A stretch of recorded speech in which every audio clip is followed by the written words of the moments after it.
Hey, how you doing? Calling Rick Byer. It doesn't look like Chicago. Not in Chicago, Where are you, Mr. Anderson. I'm in Winnipeg, Canada. Hey. How's Winnipeg? Canada misses you and Does it? wishes you were here. Yeah, I'm sure there are they do. signs and stuff. Yeah, I'm sure they do. Along the way as I came in, they said, They didn't just. why you and not Chris? Why didn't they just say, just keep sending the tuition checks for your daughter? We'll be fine. But yeah. Welcome, everyone, to History Happy Hour. A special thanks to Stephen Ambrose Historical Tours for helping bringing you this show. Check out their offering of military history tours at StephenAmbroseTours.com. Okay.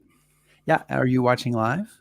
I am. Are you watching on replay? Are you listening on the HHH podcast? Oh, However you find your History Happy Hour, we are glad you're here. And today we're going to be talking about William Simpson, commander of the U.S. Ninth Army in World War II. Yes, we are. So that's going to be, I think, a fun show. Let us know that you're here, and what are you drinking, and what is the weather where you are? Because this is how I get my weather from the rest of the country.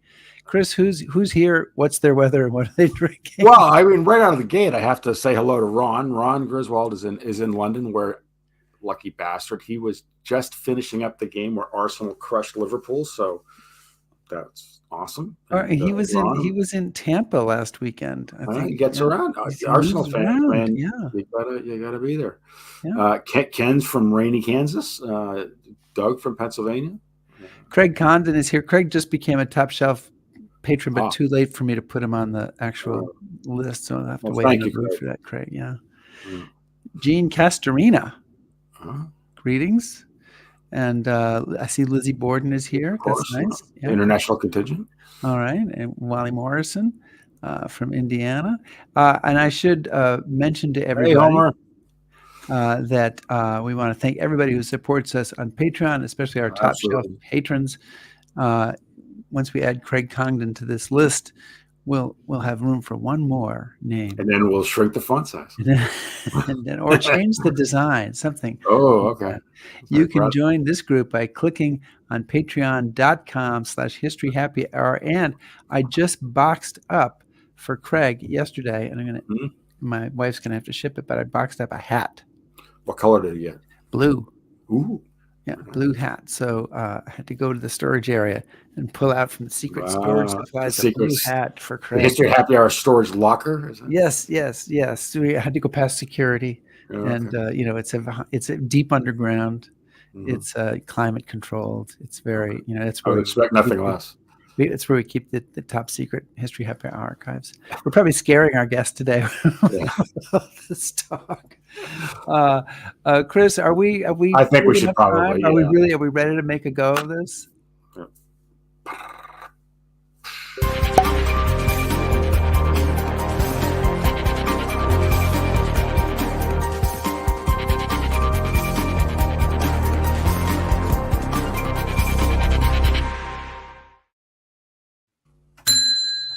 You brought the bell all the way to Winnipeg. I did. I brought the bell to Winnipeg. There it is. There's the famous bell. Okay. Yeah, good deal. And so the bar is open. Yeah. So I'm really happy that we have about our guest tonight. It's a topic that I've been really interested in. We're going to welcome William Stuart Nance to the show to talk about his new book, Commanding Professionalism: Simpson, Moore, and the Ninth Army. For those of you, I'm sure, don't know, the Ninth Army is kind of the forgotten army of U.S. forces in World War II. But Mr. Nance is a retired armor officer. He's taught military history at West Point and the Command and General Staff College. So as we say back home in Boston, he's wicked smart. And before this book, he was the author of a book called Sabers Through the Reich, World War II Corps Cavalry from Normandy to the Elbe. But we're here to welcome him to talk about Ninth Army. So welcome, and let's get started. Bill, thanks for joining us. Thanks for joining us. Right out of the gate, at the introduction of your book, you say that the U.S. Army looks for a Grant, steady and firm, not a Napoleon, the mercurial, ambitious genius. In such a military, Simpson and Moore were prime examples of success. So as we'll get into as we talk more about your book, but who were Simpson and Moore, and why did you choose to write a book about them? Okay. Well, let's start with the second question. There is like why I come back to them. Is I actually came across the Ninth Army when I was writing my first book, Sabers Through the Reich, And what I was doing is I was talking about how Corps cavalry helped on the operational battlefield. And I'm looking at, and silly young grad student me, because that was my dissertation, thought all I'd have to do is just go to the book or maybe a book or two that had the entire operational narrative laid out, where what corps were doing, what divisions were doing, and then just insert the cavalry. Well, turned out that that's not actually the case. And so I was having to rebuild the operational narrative, sometimes from the archival record. Third Army was easy. First Army wasn't hard. And then I start looking around at the Ninth Army stuff, and I'm having to go back all the way back into the archives because no one's written any books on these guys. I'm like, why is this? And being a World War II historian, you can't swing a cat without hitting a book on Patton. And there's some great ones out there. But I was like, well, why is nobody written about him? And then it was like, well, and then it turns out that everybody liked them, which is weird. Right. Because they hit the trifecta, right? Their bosses liked having them in the organization. Yeah. Their peers liked working with them, and their subordinates liked working for them. And they were successful. Yeah. And they did the good. It wasn't just they were people pleasers. They did their jobs. Which is a quadfecta. Yeah. There you go. So it was like, well, why is that? And then and there's this great quote from Omar Bradley, which is, unlike the noisy and bumptious third or the temperamental first, the Ninth Army remained uncommonly normal. And for some, they might look at that and say, well, that's kind of a backhanded compliment, or perhaps not much of one at all. But if you've ever done anything as complex as what these guys were doing, you suddenly realize that being normal is actually really hard to pull off. And that's what they did, is they were able to do it normally. And they were able to impose normalcy, or as close as you can, on very complex, very hard operations. And like, wow, that's actually kind of cool. So who are these guys? Simpson and Moore are both what I would consider to be reasonably successful, standard professional officers of their era. And that's kind of the interesting thing about them, is they're not to be a Patton, you kind of have to be Patton. And that requires a certain thing. To be a Napoleon, you kind of need a Napoleon, right? Well, the problem is that Napoleon comes across once every generation, maybe several. Patton is good. He's successful. He does things well, but anybody that's not Patton just comes across kind of as a jerk, right? So that's actually hard and kind of one-offs. But what the U.S. Army really needs is we need officers that can do their jobs, do them professionally, hence the book, or hence the title, and just do it to a standard and move and do it right. And what you find is with Simpson and Moore is that these guys are actually, in my opinion, much more emblematic of what the Army is not only looking for most of the time, but also what it produces. You just don't hear about them because who wants to write about the guy that did the job? Right. He's not as dramatic. So we should say, of course, William Simpson's the commander of the Ninth Army starting in September 1944. James Moore is his aide, his deputy commander, I guess. But as chief of staff, they have worked together for a long time, right? So long before they go into theater together, these guys have built up a strong relationship. Yeah, I mean, these guys, they start working together. What did I think? 1940, I think. 1940, yeah. And it was, again, this is fairly standard. Newly promoted brigadier general rates an aide. So he's looking for an aide that the joke is he's not looking for someone to hold his coat. He's looking for someone to go out there and be his actual set of eyes on the battlefield, or extra set of eyes across the area. And so Moore comes up. Moore is a young up and coming captain. And Simpson goes, yeah, come on in. They apparently hit it off, and their relationship spans really. Interestingly enough, when I was talking with a guy by the name of Colonel Tom Stone, who was the guy that interviewed was probably the principal initial biographer of Simpson. It was funny is that Moore was still working with Simpson, setting up his calendar and whatnot all the way for the next 20, 30 years. And because they started off as an aide and general, assistant division commander, then aide or division commander, division chief of staff, division commander, chief of staff again, first the 35th, then the 30th Infantry. Then they kind of split apart for a while. Then it's corps commander, corps chief of staff. Then it's training army commander, army chief of staff. And then it's field army commander, chief of staff. So imagine working with the same person. And Rick, you and Chris are a great example of this. When people are working together for a long period of time, you start to kind of finish each other's sentences. You understand what the other guy wants. You understand how that goes. And exceptions to every rule. but the idea being is that long-standing professional relationship works because they know and respect each other. And as the chief of staff, your job is to run the staff, make sure all the things work. But Simpson doesn't have to have his hands always on the staff because he trusts that Moore will, and Moore knows what the Simpson is after as the boss. So when they're putting together plans, they're putting together briefing products, Moore, who's worked with the guy for the past 3 to 4 years in close quarters, doing a lot of different hard things, is able to sit there and go, he's not going to want that. We're not even going to try that because that's not what he wants. And so it works very, very well. And they're both process-driven people. So they're both the same personality. The idea of taking this same basic idea of, all right, we're going to use the Army system and we're going to do that way unless we can't come up with another way.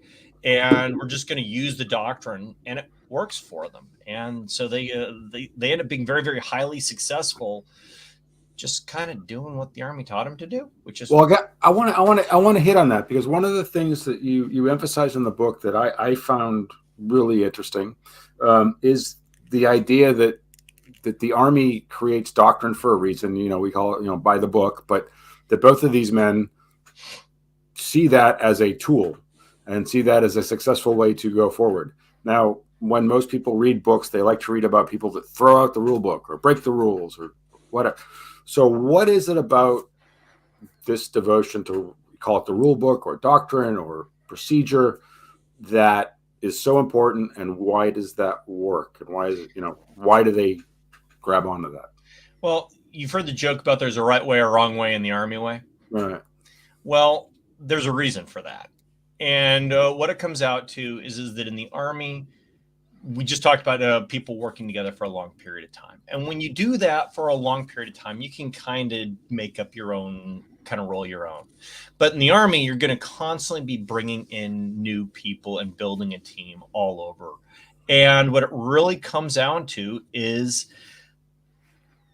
you might have a unit show up at your headquarters at 2:00 in the morning, and they have to cross the line of departure and do an attack at 8:00 in the morning. And you don't have time to tell them where to send their TPS reports to. Okay, the Office Space reference there, but the idea. I got it. I liked it. Yeah, and but the idea being is that we've got to come up with a system that everyone knows that you can bring new people in, and as long as they have been trained properly in the Army system, they can plug into that system and instantaneously be useful in that team. If you've got to take them and say, well, this is how we do things here, I know that's different from how you did it over here, but here's how we do. No, you're losing time, you're losing effort. And if the Army system gets you 70 to 80% of the way there, that's good enough. We're not looking for the 100% solution. We have a joke are you familiar with the term like 3-0 or 2-0 and go, 3-0 and go? Mm-hmm. I am not. So some of our audience may not be either. But at Fort Leavenworth, we have, the minimal acceptable grade is a B. Anything below a B is a failing grade of some sort. So the joke is the Leavenworth B, which is you're just good enough, right? And my comment to the students is the U.S. Army fights to the Leavenworth B. we're not after we like the A students when we can get them, and we encourage them, we develop them and all that kind of stuff. But what we want is a large cadre of people who are able to execute to a similar standard at all times, because war's ugly. People die, people get hurt, people get sick, and you have to be able to plug in and keep going. This is what we're seeing in Ukraine right now. This is not a case of, the one genius guy that's able to figure it out. No, these are the people that can make processes and systems work with any number of people and new people coming in and still making things happen. And the more peculiar or specific you make it, then you're losing, and I mentioned earlier, you're losing time. So you make doctrine to work a certain way and to do it that way. That sort of follows. It's not sexy, but it works. So the commanding an army, as I read your book, struck me, involves a lot of logistics, supplies, transportation, communication. Simpson and Moore's army, basically their army command comes into existence, starts commanding troops in September 1944. As they've got the Middleton's 8th Corps trying to take Brest at the end of the Brittany Peninsula. So what kind of, what is the initial impact of Simpson being in command there? How does it affect the battle? How is it different than it would have been if he and Moore hadn't been there? Well, a lot of what this comes out to is, let's start with the idea of logistics, fire support, management, administration, and the joke is like you don't freestyle it when you have artillery brigade shooting, right? You plan this very specifically as you're going forward. And in the Brittany campaign, what's really the most interesting thing about that is that operationally, down where battalions and regiments chucking and jiving, they really don't. Simpson doesn't come in with a plan until Middleton, who's the Corps commander at Brest, how to do things. Middleton's the Corps commander. That's his job to do. He does that. What Simpson does is Simpson does his job.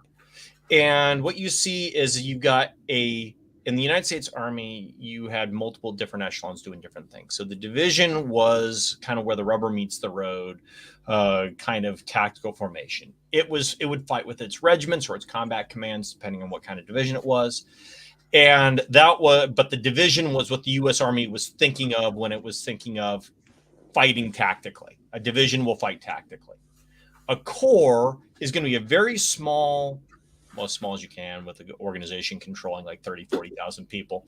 But the idea was that the Corps is just managing those divisions on the battlefield. Okay, the 28th Infantry Division is going to attack, or the 29th, to use Brest, is the 29th Infantry Division is going to attack here. Then I think it's the 2nd Infantry Division or the 8th Infantry Division is going to attack over here. And that's what their job is to do, is to manage those guys.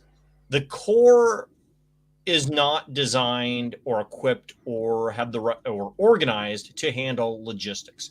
Logistics flows from the national logistics to a theater, from the theater logistics to an army depots, and then the army pushes that straight into the divisions. The reason for this, and I know I'm going into a lot of detail, but it's really necessary here, is the Corps is task organized. And so one day it might have 3 divisions, and the next day it might have 2 divisions, and they might not even be the same 3 divisions.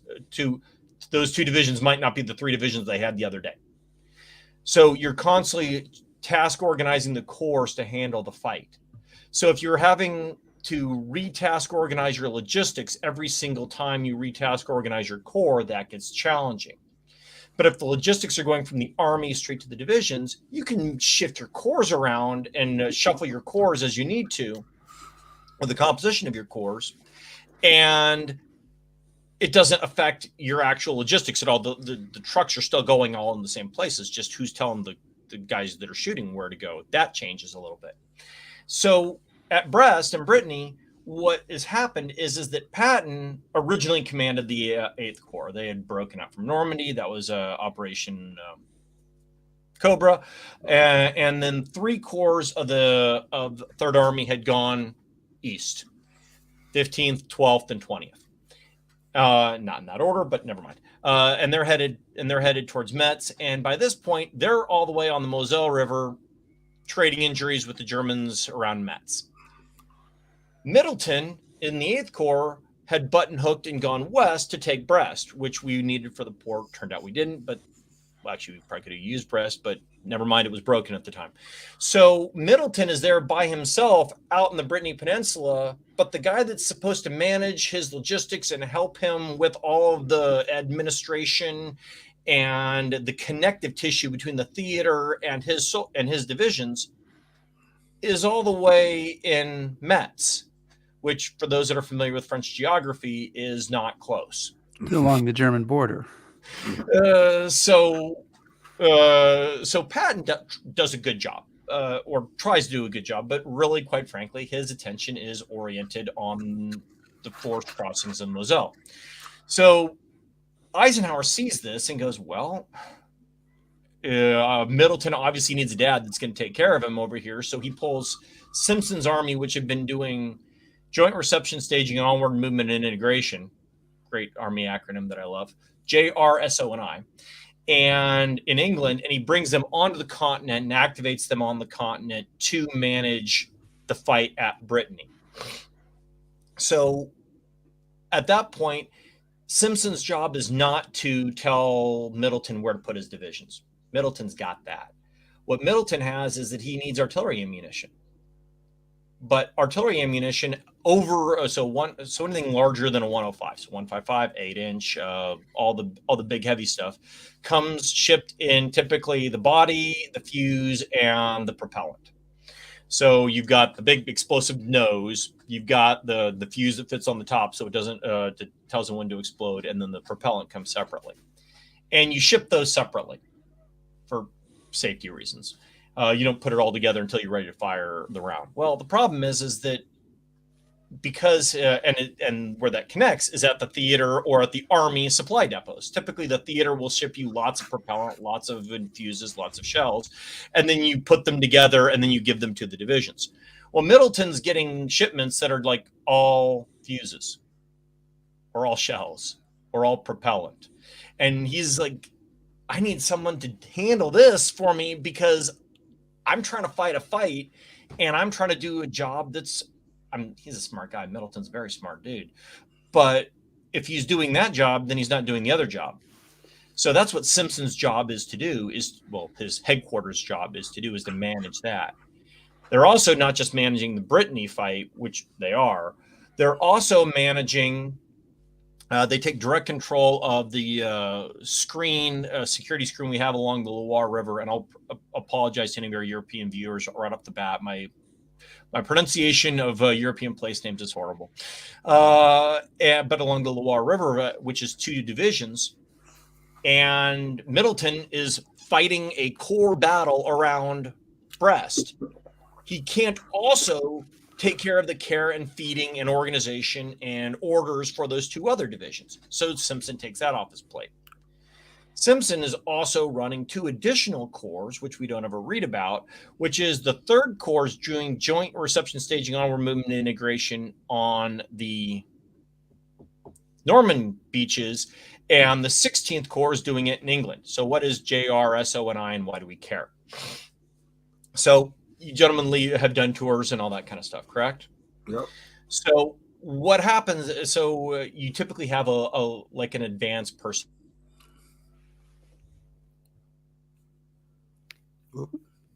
Our guest has frozen. Bill is frozen. Bill, you are frozen. So typically, say over here, I've got the bus all ready. Are we back? You are back, Bill. So you can wrap that up, and then we'll keep going. Yeah. All right. So what ended up happening is that they when you get off the boat, when you get off the airplane, well, we weren't sending too many people by airplane, but you get the idea. When you get off the boat in England, after having just come from the States with your division, you're not set up to take care of yourself. Your cooks aren't set up. You don't have any truck drivers. Well, you do, but they're all on the boat. Your trucks are coming on a different boat, and they're coming, and that might be another day or two later. So what you have is you have somebody picking you up at the dock, putting your guys on trucks, taking them to the tent facilities are already set up, getting them fed until their cooks can get going, arranging for the motor pool space, all the non-fun stuff, right? But if somebody doesn't do that, you're broke. And that's what we're doing. So that's what the 16th Corps is doing in England under the command of the 9th Army, and what the 3rd Corps is doing on the Normandy beaches, and they're all reporting to 9th Army. So the kind of the longer answer to what is Simpson doing at Brittany is that he is managing the logistics and support for the 8th Corps so it can do its job, and he's also assisting in the force flow for the entire theater as units are arriving in. Now we have specific headquarters that do that. We call them TSCs, Theater Sustainment Commands. The communication zone, which is the World War II equivalent, not quite, but close enough, is not fully set up to do that because remember, the COMZ is struggling and fighting mightily just to keep the forces to the east supplied properly. So anything that 9th Army can do to help, they're doing that. And so one of the things I think that's interesting that I kind of want to get your input on is when you read about the U.S. High Command in Europe in World War II, it's kind of like old home week. They all knew each other. They all served together. They're all friends or enemy. They had some backstory. And Simpson and Moore aren't that. They're not. You point this out. They're not part of the Marshall clique. And they're not certainly best friends with Eisenhower. So they're kind of an odd ducks. So could talk a little bit about outliers. You use the word outlier. Outliers. Yeah, about how they fit into this drama and how they get there. Because one of the popular myths is if George Marshall didn't know who you were or didn't like you, you were done. But clearly that's not the case. So.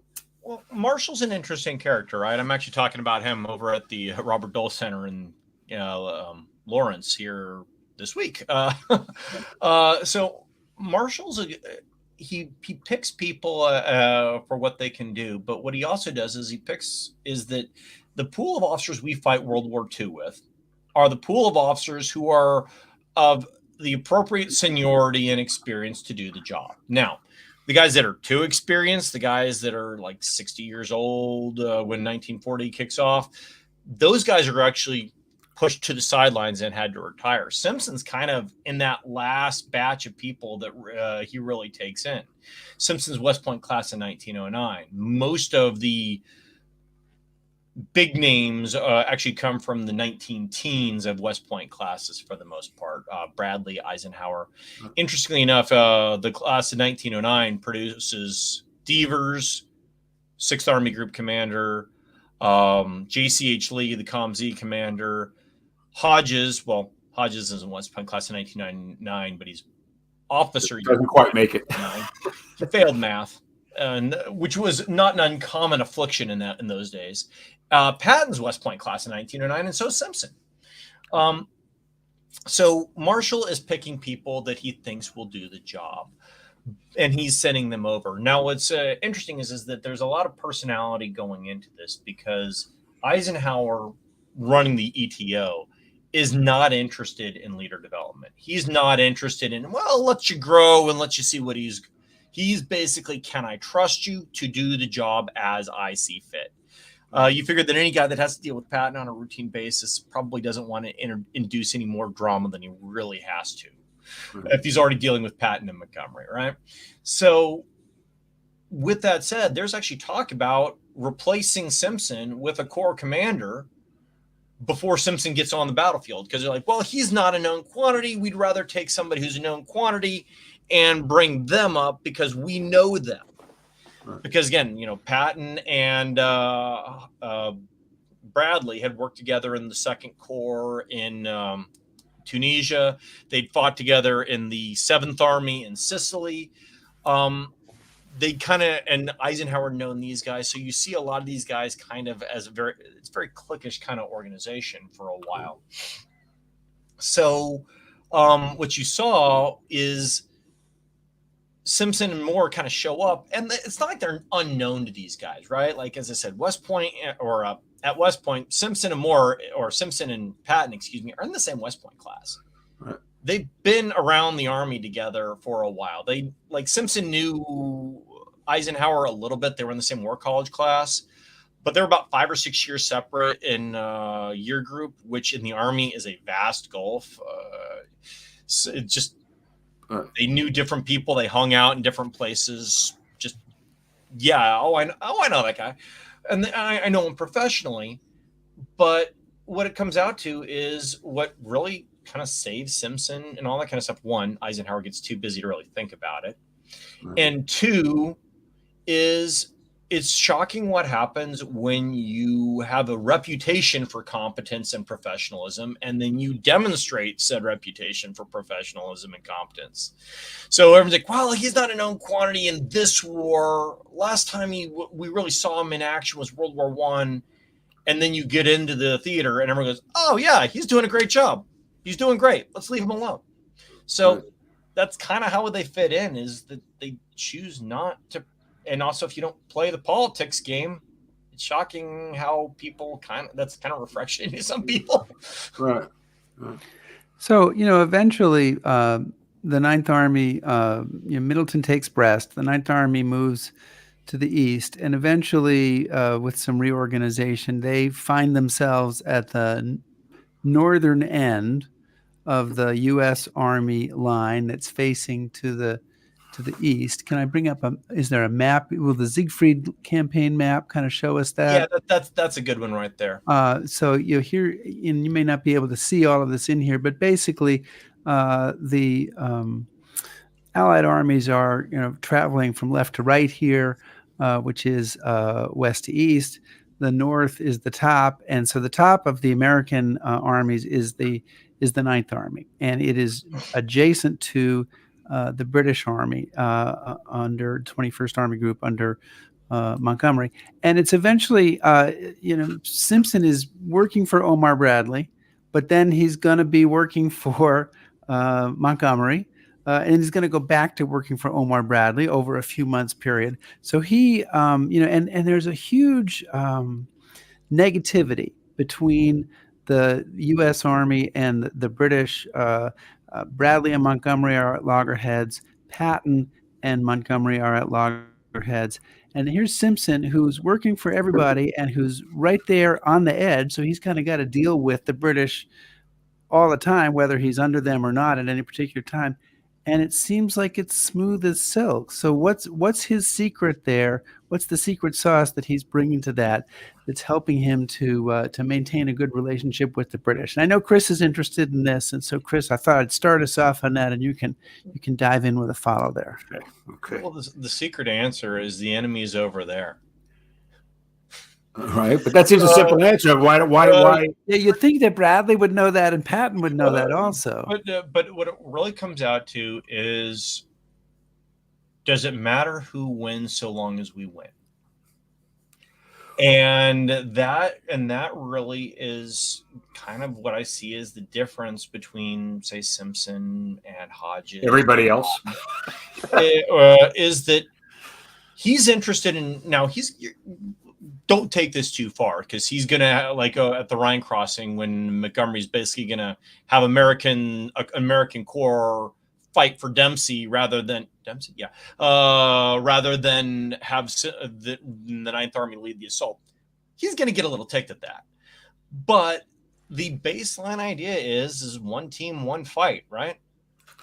So the idea is let's do the job we're here to do. I'm not interested in newspaper headlines.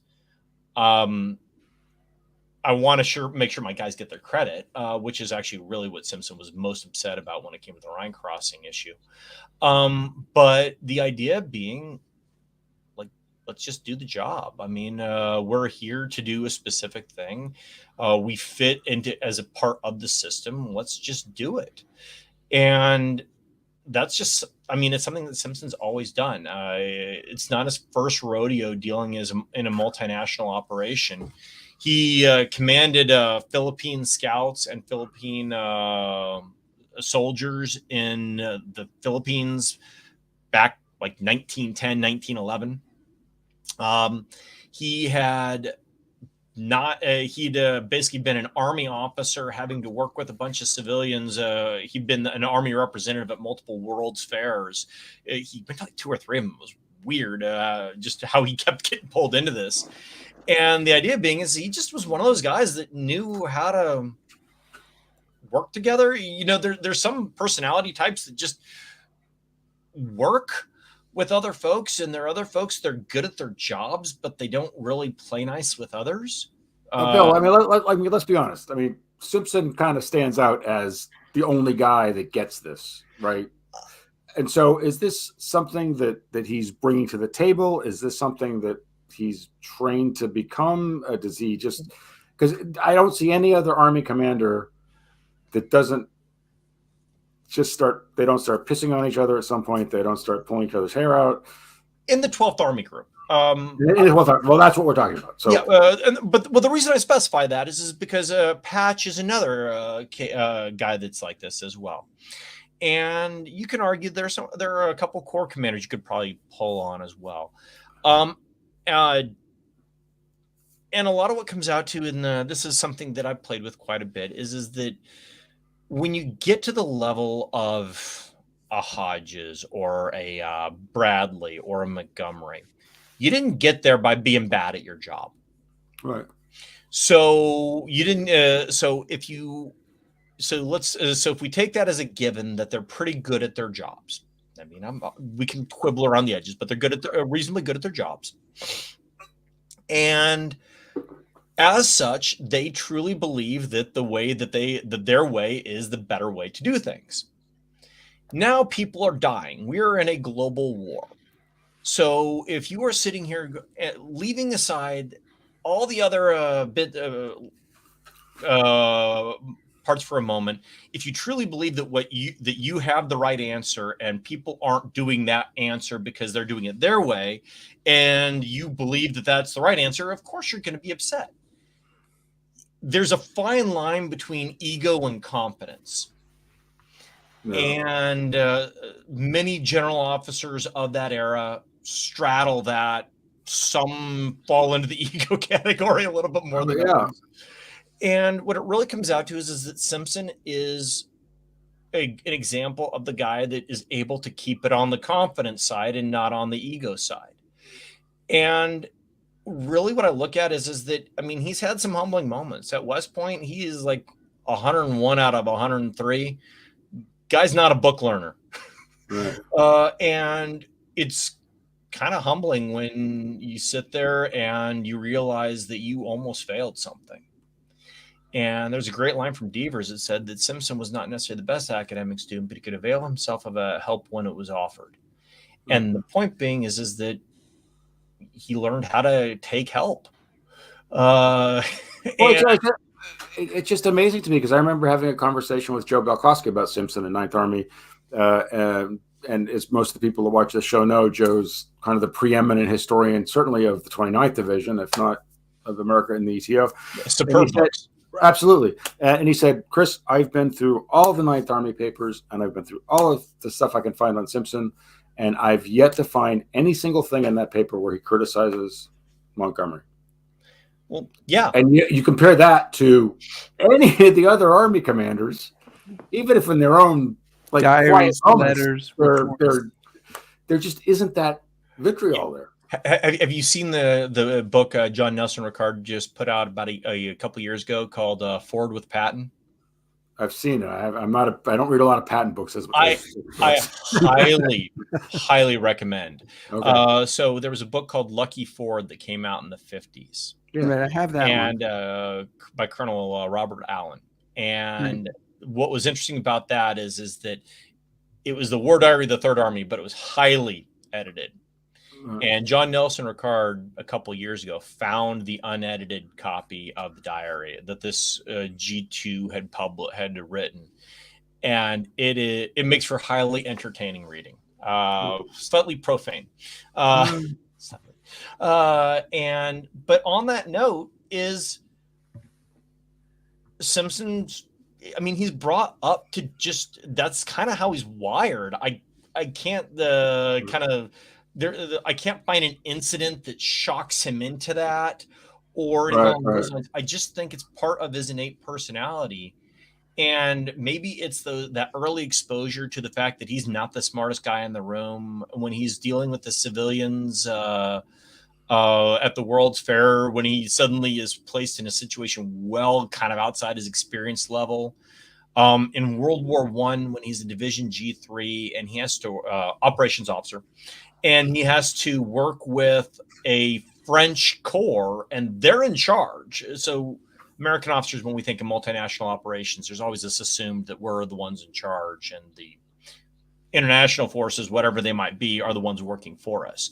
Well, not in this particular case. So this is during the Meuse-Argonne offensive, and he's working for, I want to say, the French 17th Corps. I'd have to go back and look, but that sounds right. And it's not hard. I mean, they've got a division frontage, and the Corps got the order, and they execute the order.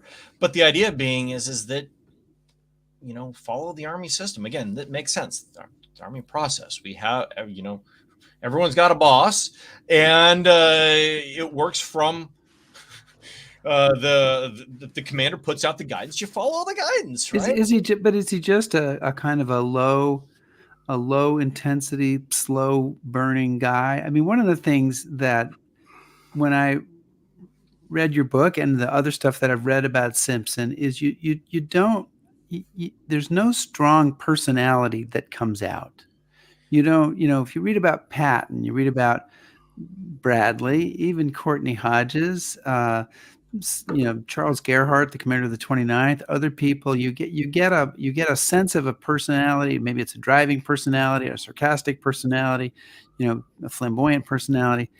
And with Simpson, it's like you search, it's a search for personality. You look for it and you can't find it. Well, that's the thing is, like, he kept himself private for the most part, is that he believed that he was there to do his role, and he executed that role, I would say, very well.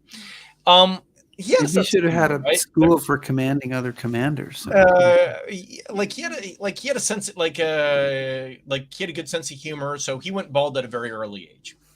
And when he takes over the command of the 30th Infantry Division, and he and Moore brought in to kind of whip the division into shape, without going down the whole long road. The division is not performing well. It's been gutted for replacements and all sorts of stuff going on. So he and Moore bring the soldiers in, and they all need haircuts, and they look dirty, and they need to get themselves together. And so he says, so he's wearing his hat, and he says, "All right, boys, I need you to get a haircut, and just to show you that I won't ask you to do anything that I won't do." He whips off his helmet, and he's bald, and to general amusement. And there's some good, that's a sense of humor, right? Like, he's kind of making fun of himself a little bit. And then some of the soldiers start shaving their heads, and then you hear this, no, please don't do that. And it's a very quiet. It's not that there's no personality. It's just that he doesn't make it about his personality, if that makes sense. Well, I want to pick up on that, because one of the things you talk about in the book, again, I think is very, very interesting, is the differences in the armies. And you say that all these different armies have a certain tone about them. They have a certain character about them. I can't remember now, but there's one person you mentioned in the book who basically says, I served in all these different armies, but the Ninth Army just kind of worked. Yeah. So could you talk a little bit about what you mean by the tone of an army, and then give examples? What's the tone of the First Army, the Third Army, the Ninth Army? What do you mean by the tone of an army? So any organization, whether it's a corporate or government or military, it has a feel to it, right? Whether it's tense, whether it's particularly if the bosses, we've all had those bosses that take bad news very poorly, and they shout, they scream, all that kind of stuff. You don't like you don't like working there, right? Or it's very, very tense working there. Everybody's kind of on edge and paying attention to what's going on. And so a commander, particularly in the Army, a commander can really, really kind of affect just like the narrative and the feel of what it's like working for there. So if the commander's always shouting and screaming, everyone's and subordinates will pick up on that, and they'll kind of start to mimic that a little bit. So like in the First Army, the Army headquarters, neurotic is probably the best way to describe it. Hodges, so Bradley takes over. Bradley's got the First Army at first, and he, of course, has got a lot of history, shall we say, with the British forces from his time in the Mediterranean. And so he kind of brings that with him. And if the boss has issues with the British, so do you. And that kind of continues throughout. And then when Hodges takes over, Hodges talking about he could never really kind of impose himself on the organization. So so the staff kind of runs amok, and to be quite frank, the Corps commanders kind of run amok. Joe Collins, the 7th Corps commander, pretty much does what he likes. Now, to be fair, Joe's pretty good at his job, so it's probably good to let him run through there. But the First Army doesn't really fight as an army too much, where all the corps are synchronized working together. They do a couple times. Cobra's one of them, which is Bradley's plan. The Mons Pocket, but the Mons Pocket is more the 7th Corps cutting up around. Now, how much of that was Hodges' plan, how much of that was Collins' plan, depends on which historian you read. But so the First Army just kind of was very much didn't like to play with others, very secretive, didn't, very much kind of at each other's throat kind of personality. You read about a lot of the recriminations from during Battle of the Bulge, like all the staff officers saying, "Oh, I said this, and no one believed me on it." There's lots out there. Third Army was actually, I don't know, might have been a kind of a fun place to work, but very brash, right? Kind of took on the personality of Patton a little bit. And that works so long as you've got Patton. And what that meant is that if you were part of their organization, it was good to be in that organization. You guys ever worked with that where it's kind of almost a cult of personality, and everyone likes you're in that organization? It's good to be in that organization, but by God, you got to work at it. And if you're on the wrong side of the boss, you're going to feel it. And if you're outside that organization, everyone outside that organization is the enemy, or at least not yours. 9th Army, on the other hand, just took the approach of, we're all here to do this. We're at this appropriate echelon. Hey, do you need help? Let's go for it. They were that, we were joking before we started about about group work, right? Hodges is the guy that goes and gets pizza.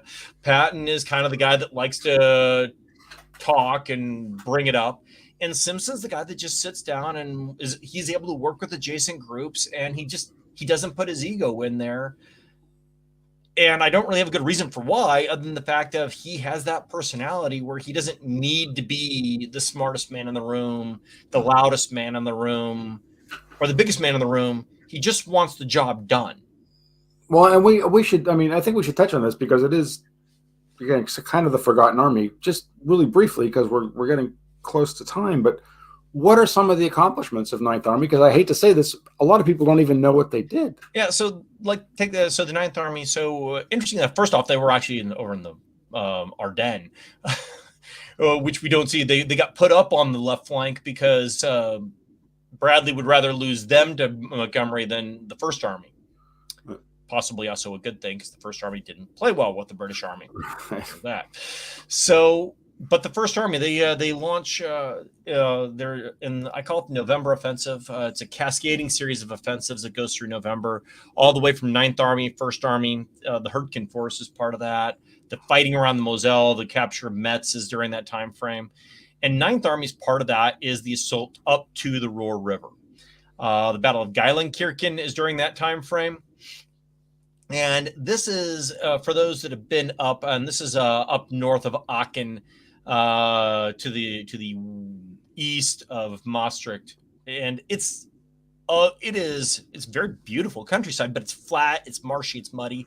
They fight their way through some very gritty, hard defensive battles, or offensive battles for them, defensive battles for the Germans. And they grind their way forward to the Ruhr River. And then they get there, they hold out.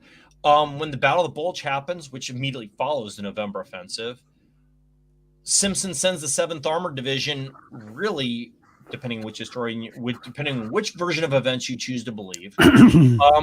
Simpson sends the 7th Armored Division without orders, or without immediate orders, to aid in the defense at 8th Corps down in the Ardennes, which helped hold St. Vith.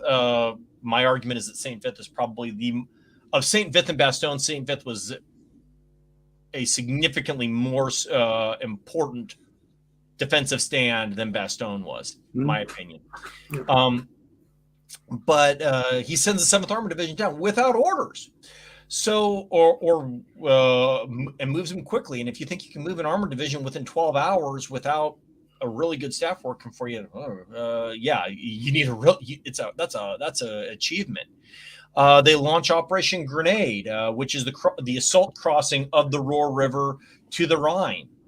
They do that highly successfully across a flooded Ruhr River. The reason the Ruhr is flooded, one, it's the spring and normal flood time. Also, First Army failed to take the Ruhr River dams in enough time, and the Germans blew the dams. And, well, they didn't blow the whole dams, but they opened them up and they jammed them open. And the Ruhr River was at flood stage, so 9th Army was kind of stuck for a while. But they did that. And then they crossed the Rhine. They encircled the northern half of the encirclement of the Ruhr. They did this in an exceptionally tight battlefield where they were basically attacking on a 1-corps front, and then kept driving on towards the Elbe River. So they're kind of like the offensive line. If you're looking at American football, they're like an offensive lineman. It's next week. Football's next week. But can anybody, if you don't closely follow the Chiefs, can you name any of the offensive linemen? Yeah. Or the 49ers? And there's a reason for that. Now, you can talk about Travis Kelce, Patrick Mahomes, all these, like the quarterbacks, receivers, the guys that get the ball a lot, right? Who's heard of who's heard of an offensive lineman? And because really their job is to do the job. And if they do their job successfully, no one hears their name. So I want to ask you, because I cannot let this hour go by without bringing up. Shit! I'm sorry. Yeah, we should. Okay. Yeah, the 23rd Headquarters Special Troops. So the crossing of the Rhine is the occasion for the last deception carried out by the 23rd, the Ghost Army. Simpson writes them a letter of commendation afterwards. What our audience knows that you may not know is that I co-authored a book about that. Really? Made a documentary about it. I know it's shocking. Lobbied for them to be awarded the Congressional Gold Medal. Yeah. I did my 3 brags there. So I wondered, you make only a brief mention of this, and fair enough, because you're trying to squeeze a lot into the book. But I wondered if you came across any other evidence of how this deception was viewed by Simpson and his staff. Any sense of how Simpson felt about the use of deception? I know that Patton was pro-deception. Maybe Hodges not so much. Where was Simpson on this scale? Simpson was going to do anything and everything that would do the job, if that makes sense. So he really liked the idea of being able to cripple his opponent any way he could. And if that was through deception, which is why he wrote them a commendation, they did a good job. And also I've seen this with some bosses in the Army, but saying thank you or good job costs you very little, but it means very much to the people that hear it. And Simpson understood that. And so, going through and looking at their records, was there any specific, deception was not part of the Ninth Army's plan, like Maskarovka was part of the Red Army's plan during that time frame. However, it was certainly a part of the plan, and they knew how to build deception into the operational approach they were taking. Because the problem is when you're crossing the Rhine, there's only so many places that make sense to do that. So anything you can do to make the enemy jump a different way, Simpson's going to use. He's also famous for never send an infantryman where you can send an artillery shell. And so he is going to use so he's going to blast the enemy out with artillery. He's going to use air power, and he's going to use deception. He's going to do whatever it takes to ensure that that line division commander and that corps commander have all the tools at their disposal to achieve overwhelming success. So not a great answer maybe, but that's what it is that he viewed it as a tool, a very useful tool to work with it. Now you're making me, I'm going to have to go back and look at the war diary and find it. Yes. And when you find something good, let me know. And Chris, you didn't even take a drink when I said Ghost Army. Because I finished, because I was just drinking my way, waiting in anticipation to take a drink. You should have had another. You should always have a second glass available. And of course we have the same glass too. See? Look at that man of taste. Finish us off, Chris. No, so Bill, kind of, the wrap-up question, the $60,000 question through all of this and reading your book. If he does such a good job and it works and they're successful, and I would like to tip my hat to Simpson and the Ninth Army for working well with the British and the Canadians, which I really appreciate. Why don't we hear more about the Ninth Army, and why don't people know about Simpson? I'll use the football analogy because we got the Super Bowl coming up here. Again, when whichever team wins the Super Bowl in a couple weeks, we're probably not going to know who the offensive lineman is unless you really dig into it. And really, what it comes out to is that Simpson believed in kind of giving the credit to his soldiers. Like, for instance, the 29th Infantry Division fought in the 9th Army for a large portion of its time. Yeah. Interesting enough, Simpson actually wanted to fire Gerhardt for a while. He thought Gerhardt. There were a lot of people in the 29th that wanted to fire Gerhardt. Well, he thought Gerhardt was taking too many casualties. Yeah. And he was like, "Dude, we can do this better. Stop destroying your division." Yeah. It didn't happen, but that's another story. Is that it was part of the grind, and he's just not as flashy of a personality as that. And he retires from the Army very shortly after the war. I saw in the chat there talking about Simpson's ulcers. He had I don't know how big they were. It was enough to be medically retired from the Army. He also had some back injuries. He was a polo player, so he'd fallen off a horse a couple times. But he's retired shortly thereafter, and he's not one to blow his own horn. He doesn't write a memoir. He doesn't issue the spotlight. Like, he doesn't run away from people that want to interview him. But typically when the interviews, you keep hearing him say, you want to talk to this person, you need to talk to that person.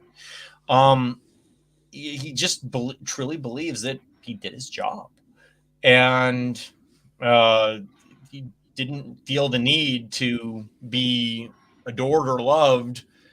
He would have perhaps a little bit more spotlight than he did. He didn't get his permanent 4-star for quite some time, and I thought that kind of rankled a little bit.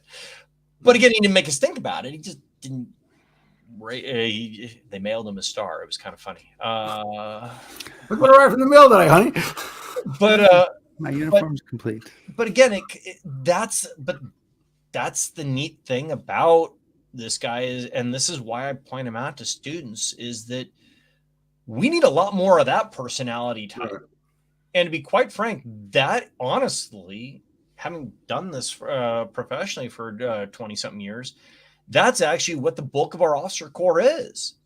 So it's good that we have, we've got more Simpsons out there. It's just, we don't hear about them because they just do their jobs. Well, listen, thank you for doing your job today, Bill Nance.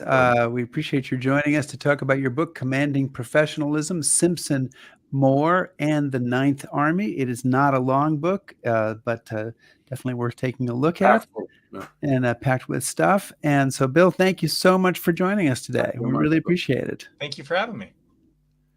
Excellent. And Chris, next week, we are going to get off World War II just for a week. Just for a week. Just for a week.